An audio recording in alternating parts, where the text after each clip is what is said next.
Yeah, thanks so much for joining us today, Trish. Wondering if you can share with us a little more about Bayer's new announcement for hybrid wheat. From a farmer's perspective, I feel like we've heard this announcement before. Like I've heard it from other countries, I've heard it from other companies, and I keep assuming that hybrid wheat is available. And when we read your announcement, I'm looking for more information about whether or not this is new and what is new about it. And you're right. I mean, we've been talking about the ability or capability to bring hybridization to wheat to North American varieties for quite some time. This recent announcement that we entered into with RAGT, a European-based company, which is a leading wheat breeder in Europe, they have had some success with hybrid options. Now, those options aren't available currently in North America, and one of the biggest impediments has been cost. You have a restricted budget, let's say, and you know that you can take it to corn or you can take it to canola. Well, if it's going to cost us more and it's going to take us 10 years to bring it in wheat, that's like a long return on investment. We have definitely had new technologies, new processes, new learnings that is making hybrid wheat a possibility where it wasn't necessarily a possibility in the past, or more importantly, the proof of concept might have been there, but the cost was so prohibitive that we couldn't have brought it to you, Cherilyn, as a farmer at a respectable price that you would be willing to pay for it for the benefit that you were going to get. Now we're starting to see that through these new technologies, new processes, the passage of time, it's definitely more cost effective, number one. And number two, it's definitely more successful. Should we be excited that hybrid wheat is coming? Or should we be nervous and a little bit jealous that this is headed to Europe first and may take some time before it ever gets here to Canadian farmers?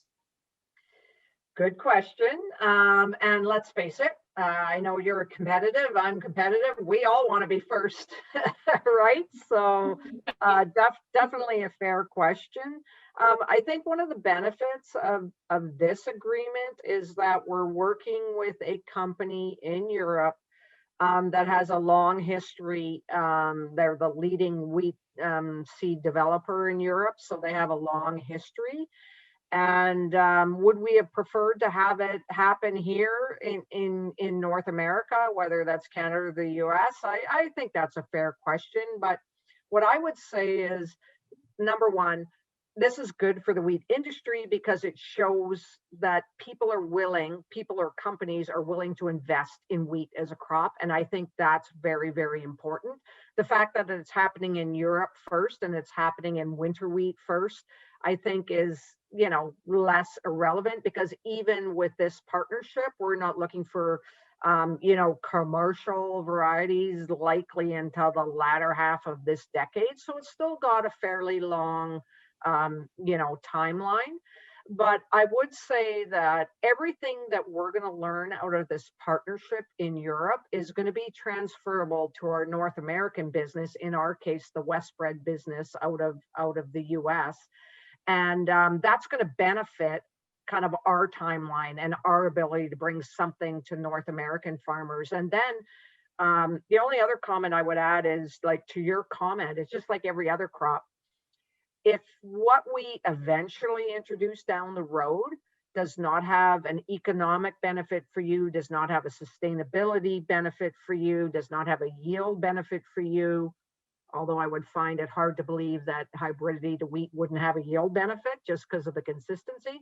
But if we can't deliver that, then we know as a company that you're going to try it once and you're going to say, no, there's no value here for me. So our goal always is, what is in this for the farmer, and how can we help the farmer be more successful, more profitable, more sustainable?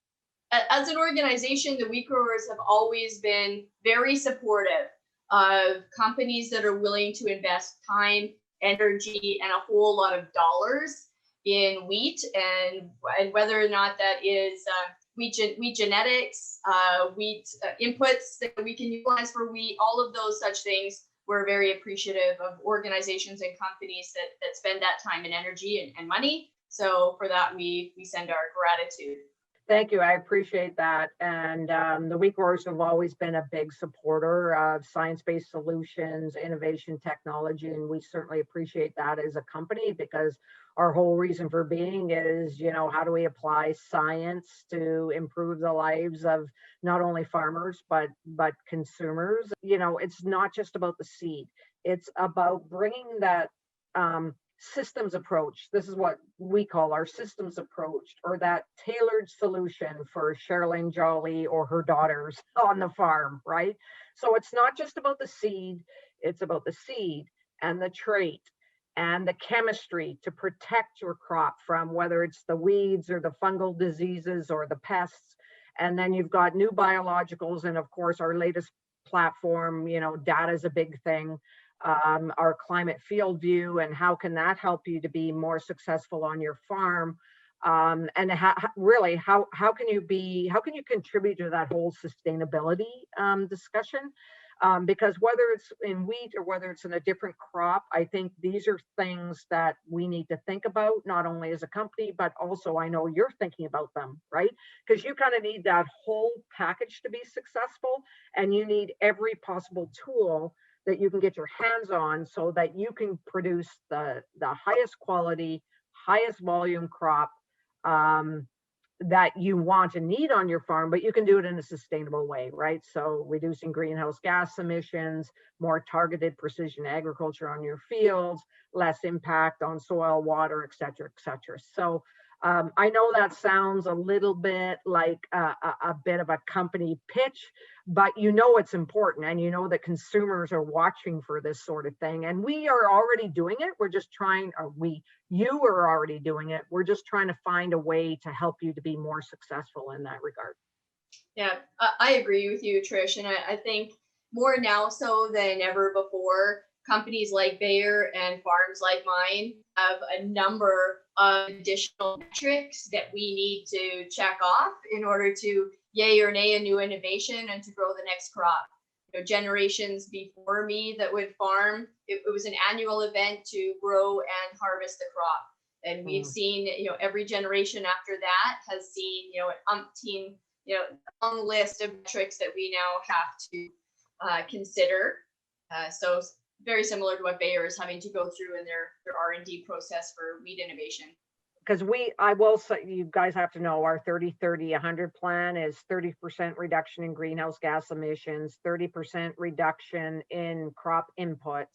The way we think we can get to that 30% reduction in inputs, and Cherilyn, I think you would agree with this, if you, through climate field view and data science and imaging that shows up on your iPad and shows every acre of your field, if you only have a problem in, like I say, 50 acres of that section, that's the key to data analytics and climate field view, because it shows you your field, which you've never been able to see before.